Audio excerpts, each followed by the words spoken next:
സ്വാഗതം. മുൻ മുഖ്യമന്ത്രിയും പ്രതിപക്ഷ നേതാവുമായ പിണറായി വിജയന്റെ വീട്ടിൽ ഇ ഡി റെയ്ഡ് നടത്തിയതിനെ തുടർന്ന് തലസ്ഥാനത്ത് വ്യാപക സംഘർഷം. മണിക്കൂറുകൾ നീണ്ട പരിശോധനയ്ക്ക് പിന്നാലെ ഇ ഡിയുടെ വാഹനം CPM പ്രവർത്തകർ അടിച്ചു തകർത്തു.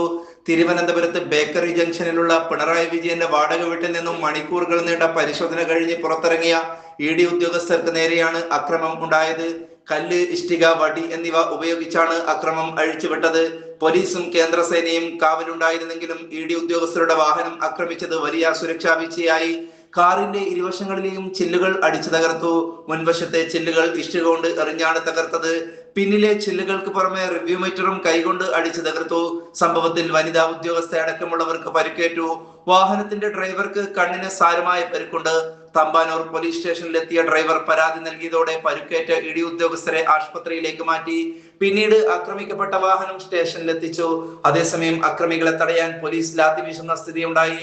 പിന്നീട് പോലീസും CPM പ്രവർത്തകരുമായി കയ്യുംകാളിയിലെത്തി.